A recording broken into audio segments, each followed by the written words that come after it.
Liquid তরলটা দিই আর তরল খাদ্যটা শুকনো হলে যদি আমরা জল দিই, গাছ কিন্তু আপনার একেবারে মন ভরে খাবে। আর একটু খাবে না যদি আপনি ভিজা অবস্থাতে দিয়ে দেন। এই যে লিকুইড তরলটা আপনার গাছের গোড়াতে যাচ্ছে, এটা পচন, অর্থাৎ লিকুইড তরল খাদ্যটা পচন। আপনি সেটাকে পচিয়ে দিচ্ছেন, সেটাকে বন্ধ করুন, বন্ধ করুন। সেই বন্ধটা যদি আপনি না করতে পারেন তাহলে কিন্তু চালুই থাকলো। যেমন আপনি তৈরি করে পচালেন, সেই পচানোটা গাছের গোড়ায় গিয়ে যাওয়ার আগেই কিন্তু বন্ধ করে দিতে হবে।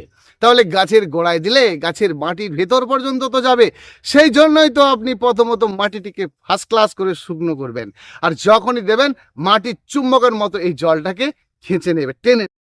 নমস্কার বন্ধুরা, আজকে এসেছি কিন্তু আরেকটি ভিডিও নিয়ে।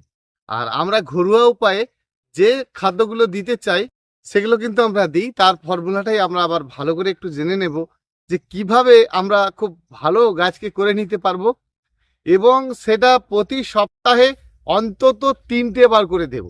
হ্যাঁ, আর প্রতিটি গাছ আপনার ফুল গাছ, ফল গাছ, সব গাছের ক্ষেত্রে আপনি দিয়ে যাবেন। শুধু এইটুকু খেয়াল রাখবেন যে গাছের স্বাস্থ্য ভালো থাকলে এই খাদ্যগুলো আপনি দেবেন না, কারণ এত বেশি প্রোটিন, আর সেই প্রোটিনের জন্য কিন্তু আপনার গাছটি বেড়ে উঠবে আর ফুল হতে কিন্তু অনেকটা সময় নিয়ে নেবে। সেই জন্য আপনার গাছ যদি খুব ভালো থাকে তাহলে আপনি এই খাদ্যটা কয়েকটা দিনের জন্য বন্ধ রাখবেন। বন্ধুরা, এখানে আমরা কি কি নিয়েছি? আমরা নিয়েছি আলুর যে খোসাগুলো, আর নিয়েছি কিন্তু এখানে কাঁঠালের খোসা, এখানে নিয়েছি তরমুজের খোসা। এমন বাড়িতে যে সকল সবজিগুলো হয়, তো এই মিক্সিং সারের মধ্যে, মানে মিক্সিং খাদ্যের মধ্যে তো আপনি যে বানাবেন আর কি, এর মধ্যে আপনি পেঁয়াজের খোসা এবং কলার খোসাও দিতে পারেন। তাহলে পেঁয়াজের খোসা এবং কলার খোসা এই দুটোকে আপনারা কিন্তু যে গাছগুলোতে আপনার ফুল আসছেই না, শুধু বেড়েই চলেছে, শুধু ওই দুটোকেই আপনারা ঠিক এই একই প্রসেসে বানাবেন। তো আমরা শুধু এটার ক্ষেত্রে যখন সব গাছেই দেব, গাছের বৃদ্ধিও করব এবং ফুলও নেব, সেক্ষেত্রে কিন্তু আমি এই প্রসেসটা সবাইকে করতে বলবো যে আপনারা এইভাবে করুন, আপনাদের গাছ কিন্তু খুব ভালো হবে। চলুন দেরি করব না, যে কি কি করতে হবে সেটা নিয়ে আপনার সঙ্গে একটু শেয়ার করি। দেখুন বন্ধুরা, আপনি যে ধরনের খোসাগুলো নেবেন, যেমন শসা, তারপরে আপনার কলার খোসা, তারপরে হচ্ছে আমের খোসা, সবটাই কিন্তু আপনি নেবেন। তো এখানে আপনার যা যা রয়েছে এর প্রত্যেকটিকে আমরা নেওয়ার পরে কি করি, যে আমরা একটা পাত্রে ভিজিয়ে রাখি বা একটা জায়গায় পচিয়ে রাখি। এই তো আমি কিন্তু আপনাকে সেটা বলবো না যে আপনি অনেক দিন ধরে পচিয়ে রাখুন। তো আপনি কম সময়ে কি করে পচাবেন? দেখুন, এই যে খসাটা রয়েছে, আপনারা কি করছেন, এত বড় বড় খসাকে দিয়ে সদ্য পচিয়ে দিলেন। এটা পচতে অনেকটা সময় নেবে, কেমন? তো সেই জন্য আমরা 3টে দিন পচিয়ে তারপর থেকে কিন্তু দিতে শুরু করব। ধরুন আপনি এটিকে যদি ছোট্ট ছোট্ট করে চিড়ের মতো করে কুচিয়ে কুচিয়ে একেবারে ছোট্ট করে ফেলেন, মানে এই এত বড় বড় করলে হবে না, কিন্তু এরকম বড় বড় করলে হবে না, একদম ছোট্ট ছোট্ট করে বটিয়ে করে মায়েরা বোনেরা এরকম তো করতে পারে, তাই না? এই ছোট্ট ছোট্ট করে চিড়ের মতো করে কুচিয়ে ফেলুন। সেটাকে কিন্তু আপনারা একটি পাত্রে পচাবেন। তো কি দিয়ে পচাবেন সেটা আমাদেরকে জানতে হবে। তো এর জন্য আমাদের গাছের বেশি পরিমাণে শেকড় হবে, এবং আমরা এই পদ্ধতিতে করলে ধীরে ধীরে গাছটি আমাদের ভীষণ শক্তিশালী হয়ে উঠবে। দেখুন, আমরা হুট করেই যে কোনো খাদ্য দিয়ে গাছ বাড়িয়ে নিতে পারি, কিন্তু এই অর্গানিক পদ্ধতিতে যদি আপনি করে থাকেন আপনার গাছ দুর্দান্ত হবে। সেই গাছের লং লাস্টিং, গাছের ফুল সব কিছুই যেন ভালো হবে। তো কিভাবে আপনি এই খাদ্যটা দেবেন এবং কতদিন পর দেবেন সেটা আমি আপনাকে একটু বলি। তাহলে বন্ধুরা, আমরা এই জিনিসগুলোকে সর্বপ্রথম কিন্তু খুব ছোট্ট ছোট্ট করে কুচাবো, মানে ছুরিয়ে করে আমরা ছোট্ট ছোট্ট করে একেবারে এটাকে যদি আমি ধরুন একেবারে চিড়ের মতো করে সরু সরু করে কুচিয়ে নেব। দেখুন, এরকম ছোট্ট ছোট্ট আমরা কিন্তু করে নেব, কেমন? তো এইরকম সরু সরু যদি আমরা করে নিই তাহলে কি হবে, এটাকে চট করে আমরা পচিয়ে ফেলতে পারবো। কিন্তু এই বড়টাকে পচাতে গেলে অনেকটা সময় নেবে। সেজন্য আমরা এই ছোট্ট ছোট্ট করে অল্প করে একটু পচিয়ে নেব, বেশি না। ধরুন আজকে আপনার বাড়িতে যে সবজিটি হয়েছে তার মধ্যে যে খসাগুলো রয়েছে, সেই সবজির যে খসাগুলো সেটাকেই আপনি করুন। অনেক দিনেরকে আপনাকে একসঙ্গে জমিয়ে রাখতে হবে না।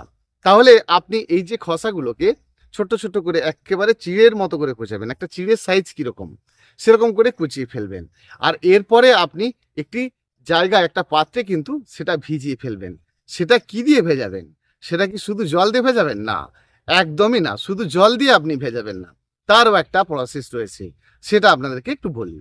প্রথমত আপনার বাড়ির পাশাপাশি যদি কোনো পুকুর থাকে তাহলে আপনি সেই পুকুর থেকে একটু পাঁক তুলে নিয়ে আসবেন, মানে কাদা কাদা পাঁক বা কাদা নিয়ে আসবেন একটু, যে পুকুরের ওটাকে কাদা বলা হয়, তো জানি না আপনারা আবার কি বলেন। পুকুরের যে পাঁক মানে কাদা মাটি আর কি, ভেজা মাটি, সেটাকেই আপনি নিয়ে এসে জলে ভালো করে গুলিয়ে ফেলবেন। বা আমাদের যেমন পদ্ম গাছের গোড়াতে দেখছি 15 দিন 1 মাসের যখন একটা গাছ রয়ে যাচ্ছে সেই মাটিটাও পচে যাচ্ছে, তাহলে কিছুটা মাটিকে আমরা এভাবে পচিয়ে রেখেও দিতে পারি। হ্যাঁ, তাহলে এমনি শুকনো মাটিকে একটা পাত্রে পচিয়ে রেখে দিতে পারি, আর সেই পচানো মাটিকেই কিন্তু আমরা কাজে লাগাবো। আর এটার জন্য আপনাকে বেশি কমে কিচ্ছু যায় আসে না। ধরুন আপনি ওই কাদা মাটির যে জলটা 4 থেকে 5 লিটার করে নিন, আর সাথে আপনি দিন কিন্তু আরেকটি মহা ঔষধ। কেমন? বাড়ির যে ভাত হয়, দৈনন্দিন যে ভাত আমার বাড়িতে হয়, সেই ভাতের যে মাড়টা অনেকটা নিতে হবে না। একদিন আপনার যে বাড়ির ভাতের মাড়টা রয়েছে অন্তত 1 থেকে 2 লিটার হয়েছে, সেটাই আপনি নেবেন।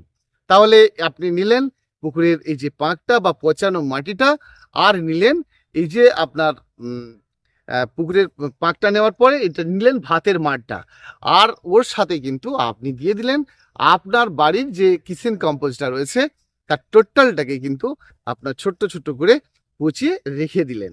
কটা দিন রাখলেন? 3টে দিন পর। এবারে আপনি এটিকে দেবেন কিভাবে?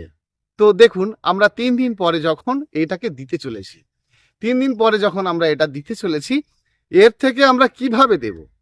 এটার থেকে আমরা কিভাবে দেব? এটাকে ভালো করে আমরা কিন্তু গুলিয়ে নেব, ছুটিয়ে করে গুলিয়ে নেব। ওপরের জলটা কিন্তু আমরা নিয়ে নেব, ওটা কিন্তু রয়ে যাবে। কেমন? পুরো জলটা আমরা তুলে নেব, এর যে ছোট ছোট খসা বেশ কিছুটা রয়ে যাবে, আবার যেমন জল ছিল সেইটা কিন্তু আমরা আবার ভর্তি করে দেবো। আবার ওতে ভাতের মাড় দেব, পারলে আরও কিছুটা কিচেন কম্পোস্ট দেব, আবার কিন্তু আমরা 2 দিন 3 দিন পরে পরে আবার দিতে থাকবো। এটা আপনি মাসে অন্তত 4 বার নয়, মাসে 8 থেকে 9 বার আপনি করে দেখুন। দেখবেন আপনার গাছ একদম ফার্স্ট ক্লাস হতে থাকবে। এত ভালো গাছ হবে আপনি নিজেও ভাবতে পারবেন না যে এত সুন্দর গাছ আমার কি করে হয়। তাহলে আমরা এই যে ভাতের মাড় নিলাম, পুকুরের পাঁক নিলাম, বা আমাদের ভেজানো মাটি নিলাম, আর কিচেন কম্পোস্ট নিলাম, এটা আমরা গাছে যখন বানিয়ে নিচ্ছি, দেবটা কিভাবে? এর সঙ্গে কি কোনো ফাঙ্গিসাইড ওষুধ দিতে লাগবে? দেখুন, ফাঙ্গিসাইড আপনার এতটুকুও লাগবে না। তো আমরা অনেকে কি করি, ভয়ে পড়ে একটু ফাঙ্গিসাইড দিয়ে দিই। আবার সেটাকে আপনার থাকলে আপনি দিন, এতে দিলে যে আপনার কোনো ক্ষতি হয়ে যাবে এমন কিছু না, দিলে আপনার লাভ হবে। যদি আপনার বাড়িতে থাকে আপনি অবশ্যই দিন, আর যদি আপনার না থাকে তাহলে আপনি কিন্তু এমনিই দেবেন। কেমন?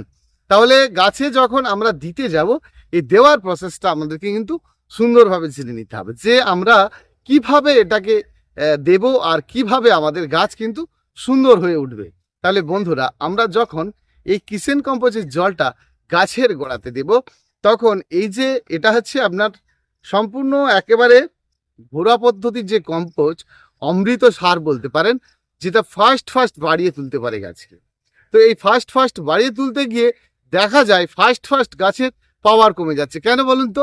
না, আমরা এই প্রসেসটা সঠিকভাবে কিন্তু দিতে পারছি না। কেন না? গাছের গোড়াতে দিতে হয়, আমরা দিয়ে দিয়েছি না।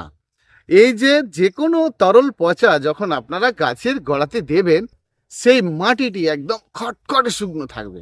হ্যাঁ, গাছের মাটিকে আপনি ফার্স্ট ক্লাস করে শুকনো করে ফেলবেন, একদম জল দেবেন না। তো তারপরে কিন্তু আপনি লিকুইড তরল যে এটা আপনি বানালেন, যতটা খুশি আপনার মন চায় গাছের গোড়ায় আপনি মন ভরে দিন। গাছের ভেতরে যাক, গাছের গোড়ায় আসুক, কোনো রকম সমস্যা নেই। কিন্তু সমস্যাটা তখনই আসবে যদি আপনি এই লিকুইড তরলটা গাছের গোড়াতে দেওয়ার পরে আবার আপনি ভরপুর মাত্রায় জল দিয়ে ফেলেন। এই যে আপনি শুকনো মাটির মধ্যে এই তরল পচাটা দিলেন না, এই তরল পচাটা আবার ফার্স্ট ক্লাস করে শুকনো হতে হবে। ব্যাস, খাদ্য রেডি, গাছের খাদ্য রেডি, গাছের শেকড় দৌড়াদৌড়ি করবে। সব সময় মনে রাখবেন যে গাছের শেকড় সেই জায়গাটাকে খুঁজে বেড়াচ্ছে। কোন জায়গাটাকে খুঁজে বেড়াচ্ছে বলুন তো? সেই জায়গাটাকে খুঁজে বেড়াচ্ছি। সেই জায়গাটা, যেই জায়গাটা কিন্তু ভেজা, সেই ভেজা জায়গাটাকে যেতে গেলে এই জায়গাটার মধ্যে খিদা তৈরি হতে হবে। অর্থাৎ গাছের যে শেকড়ের খিদা কিন্তু তৈরি হতে হবে, আর সেই খিদাটা কিন্তু আমরা তৈরি হতে দিচ্ছি না। অর্থাৎ গাছের গোড়া যখন শুকনো হবে, যখন দেখেন না একটা গাছের বীজ তুললেন আপনি, লঙ্কার বীজ, ছলার বীজ, এই সকল বীজকে তুললেন না, সেটাকে কাঁচা ফেলে দিলে কেমন হয়, সেটাকে দুদিন শুকনো করে রৌদ্রে ফেলে দিলে কেমন হয়। যখন এই শুকনোটা আপনার জল পাবে, মানে জল খুঁজবে, যখনই জল শুকনো মানে সে জল খুঁজবে, আর জলটা যখনই খুঁজবে তখনই কিন্তু গাছের শেকড় দ্রুত গতিতে বৃদ্ধি পেতে থাকবে। তাহলে বন্ধুরা, আমরা যখন কোনো কিচেন কম্পোস্ট দেব, সেটাকে খুঁজতে হবে গাছের শেকড়কে। সেই জন্য গাছের যে শেকড়ের খিদে আপনাকে কিন্তু তৈরি করতে হবে। দেখুন, এই যে আমরা যেগুলো জানি একদম ভুল নয়, সবটাই ঠিক জানি, কিন্তু আমাদেরকে সাজিয়ে নিতে হবে কি করে আমাদের গাছের শক্তিকে ফার্স্ট ক্লাস করে বাড়িয়ে তুলতে হবে। আর ফার্স্ট ক্লাস করে বাড়িয়ে না তুলতে পারলে আমাদের গাছ কি করে ভালো হবে। বন্ধুরা, আমরা এইভাবে যদি গাছের গোড়াতে দিতে থাকি, বারে বারে দিতে থাকি, সকল ধরনের গাছের যে রং, গাছের যে ফুল, ফুলের যে সঠিক কালার কিন্তু আমরা সব ফুলের পাই না, জানেন। বিশেষ করে জবা গাছে যদি আপনি এরকম আবল তাবল খাদ্যগুলোকে দিয়ে দেন না, ফুলের যে কালার, এমনি তো গ্রীষ্মকালে জবা ফুলের কালার কেমন কেমন হয়ে যায়, যে কালার হওয়ার কথা তার বিপরীত হয়ে যায়। গোলাপের যে কালার হওয়ার কথা তার বিপরীত হয়ে যায়। তাহলে আমরা যদি গাছের শেকড়ের খিদাটা ঠিক করে তৈরি করে দিতে পারি না, একটু কষ্ট করে, একটু বুদ্ধি করে, মাটিটাকে একটু খুবড়ে শুকনো করে, বা জল না দিয়ে টপটিকে শুকনো করে আমরা লিকুইড তরলটা দিই, আর তরল খাদ্যটা শুকনো হলে যদি আমরা জল দিই, গাছ কিন্তু আপনার একেবারে মন ভরে খাবে।